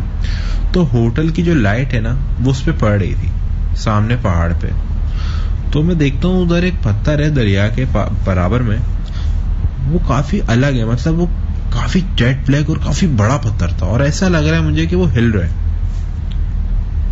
मैंने कहा मेरा वहम होगा, मैं थका हूं और इसकी वजह से मुझे बस ऐसा लग रहा है। तो इतने में मेरे बड़े कजन आ गए सामने से, तो वो हमसे पूछ रहे क्या कर रहे हो और मजा आ रहा है ये वो। तो मैंने उनको बताया कि आप सामने पत्थर देख रहे हैं, ये ऐसा लग रहा है मुझे हिल रहा है और ये काफी अलग पत्थर, इतना काला पत्थर मैंने आज तक नहीं देखा। तो अचानक से उन्होंने ना मेरा गिरेबान पकड़ा और बोला है कि अंदर जाके सो जाओ, सुबह जाना है। तो मैंने उनको बोला आप ये बात तमीज से भी कह सकते हैं, आप गिरेबान क्यों पकड़ रहे हैं? तो उन्होंने कहा बस जाके सो जाओ, सुबह जाना है, जल्दी निकलते हैं, तो अभी जाके सो जाओ। खैर हमने थोड़ी सी गपशप की और फिर हम अंदर जाके सब सो गए। मिनाज भाई रात के तकरीबन 3 बजे किसी ने डोर पे नॉक किया रूम के। अब हम सब तो मतलब सो रहे, मेरी आंख लगी लेकिन मेरे में इतनी हिम्मत नहीं हुई कि मैं उठ के खोलूं। अब 5 मिनट बाद वो नॉकिंग तेज हो गई और फिर थोड़े टाइम बाद अब ऐसा लग रहा था कि कोई दरवाजे पे पत्थर मार रहा है जोर जोर से, और उसकी शिद्दत मिनाज भाई इतनी बढ़ गई एक टाइम पे कि ऐसा लग रहा था अब दरवाजा टूट जाएगा। खैर मेरी तो हिम्मत नहीं हुई और मैं लेटा ही रहा और बस दिल में आयतल कुर्सी पढ़ रहा था। तो है मिनाज भाई, इतने में फजर की अजान हुई और ये सिलसिला थमा है और मैं सोया हूं। अब सुबह उठा हूं तो मैंने दरवाजे के बाहर देखा कि काफी पत्थर पड़े हुए छोटे छोटे, और ये आवाजें जो नॉकिंग वाला सिलसिला जो हुआ था रात में वो सबने सुना था। तो मेरे जो बड़े कजन है उन्होंने मुझे बोला कि रात को जो तुमने चीज देखी थी ना, पत्थर जिसको तुम कहते जेट ब्लैक हिल रहा है, कह रहे वो कोई पत्थर नहीं था, वो कोई मखलूक थी। कह रहे वो बकायदा, मैंने जो अपनी आंखों से गौर से देखा है ना, कह रहे वो बकायदा पानी पी रही थी दरिया में से। बस फिर हमने बस सामान वगैरह पैक किए और गाड़ी में डाले और हम वहां से निकले। लेकिन वहां के मैनेजर ने हमें बताया, हमने उसको पूरा किस्सा सुनाया तो उसने कहा ये तो नॉर्मल है, यहाँ पे ऐसे वाकयात तो होते रहते हैं यहाँ पे आए दिन। और मिनाज भाई आप यकीन करें, जब हम उस होटल में रुके हुए थे उस टाइम पे उस होटल में कोई और नहीं था हमारे अलावा। तो ये एक छोटा सा वाकया मैंने आपके साथ अपना शेयर किया। तो अल्लाह हाफिज, ख्याल रखें अपना।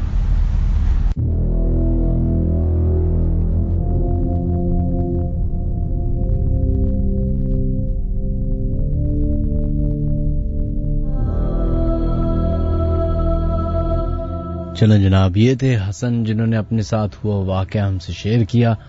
शो के बीच में मैंने आपको कहा था कि एक जरूरी ऐलान मैं करूंगा, शो खत्म होने वाला है तो वो ऐलान अब मैं करता हूं। वो ये है कि कल सुबह मैं एक रोड ट्रिप पे निकल रहा हूं कराची से, जहां तक मैं जा सकूं, जहां तक मुझे इजाजत मिले। नथिया गली तक तो मैंने प्लान किया हुआ है कि मैं बाय रोड चला जाऊं, लेकिन मेरा इरादा उससे भी आगे तक जाने का है। और इसमें इतनी खास बात क्या है? खास बात यह है कि मैं बाय रोड इसीलिए जा रहा हूं कि मैं गांव देहात सिंध, पंजाब और केपी के जितने भी कवर कर सकूं करूं, और जो वहां के लोकल्स के जो वाकयात हैं, कहानियां हैं, किस्से हैं, मिथ्स हैं, अर्बन लेजेंड्स हैं या इलाके हैं, उनके बारे में जरा इंफॉर्मेशन हासिल करूं। क्या पता कुछ तस्वीर में भी मेरे पास इस तरह के वाकयात आ जाएं वीडियो में। तो ये संडे की सुबह हो जाएगी, सैटरडे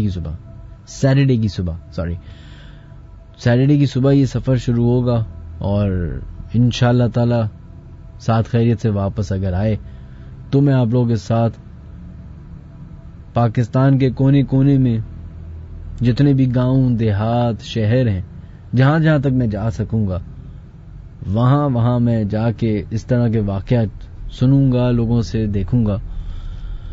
और अगर आप लोग इस दौरान इन शहरों में कहीं रहते हैं, लाहौर, इस्लामाबाद, नथिया गली, सवात, एबटाबाद, तो आप लोग मुझे ईमेल कर सकते हैं और हो सका तो आपसे भी मुलाकात हो ही जाएगी।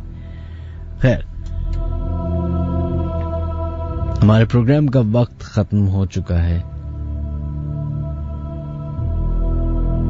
जाते जाते बस वही एक बात रिपीट करूंगा कि बहुत सारे लोग इन चीजों का मजाक उड़ाते हैं। उनको लगता है कि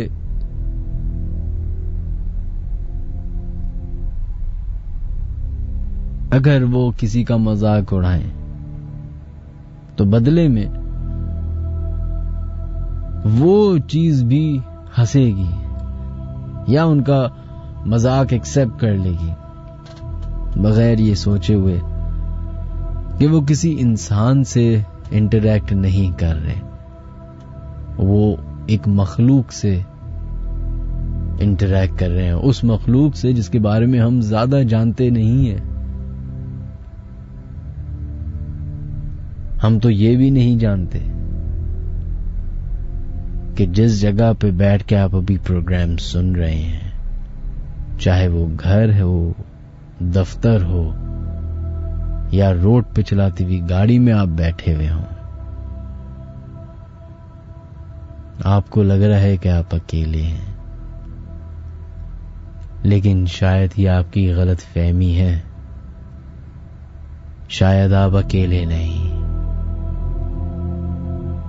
शायद उस बिस्तर के नीचे, उस डेस्क के पीछे या उस पर्दे के पीछे कोई मौजूद है जो आपको देख सकता है, पर आप उसको नहीं। अपना ख्याल रखिएगा। जिंदगी रही तो दोबारा मुलाकात होगी। अल्लाह हाफिज। ऑलराइट, ये मेरा पर्सपेक्टिव होता है। This is our studio. अभी चारों तरफ लाइट्स ऑफ हैं क्योंकि मैं हॉरर शो कर रहा हूँ और ये मेरा तरीका है कि मैं लाइट्स ऑफ कर देता हूँ। दिस इज़ द माइक जिस पे हम बैठ के शो करते हैं। ये पैनल है, ये हमारे ऑफिशियल लैप स्क्रीन्स हैं, इस पे एसएमएस आते हैं, इस पे हमारा सारा बैकग्राउंड म्यूज़िक वगैरह सब चल रहा होता है। ये मेरा लैपटॉप है जिस पे सारी ईमेल्स वगैरह होती हैं, फ़ोन, फलाना ढिमकाना सारी चीज़ें।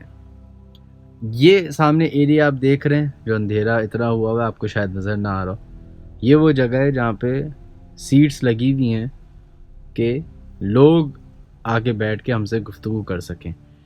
एंड दिस राइट हेयर एक शीशा है जो कि एक और स्टूडियो है उधर से। अब मैं 2 हफ्ते से जब से शो कर रहा हूँ तो यहाँ से ये हमारा गेट है स्टूडियो का। ऐसा मुझे फील होता है कि यहाँ से कोई क्यों चलता हुआ आया है और यहाँ पे आके गायब हो गया, यहाँ से आया और यूं गायब हो गया। और ये मैं शो कर रहा हूँ लाइव, जिसके बारे में मैंने अभी बताया भी था, और ये 2 हफ्ते से हो रहा है।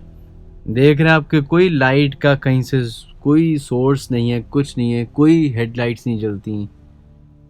ये पीछे मेरे आपको इशारे फैसल नज़र आ जाएगी, ये देखें इशारे फैसल है। लेकिन कोई यहाँ पे लाइट का और सोर्स नहीं जिसकी वजह से कोई शैडो बने, कुछ हो।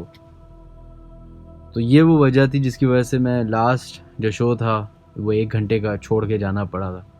वहम हो सकता है, लेकिन मुझे नहीं लगता कि वहम था।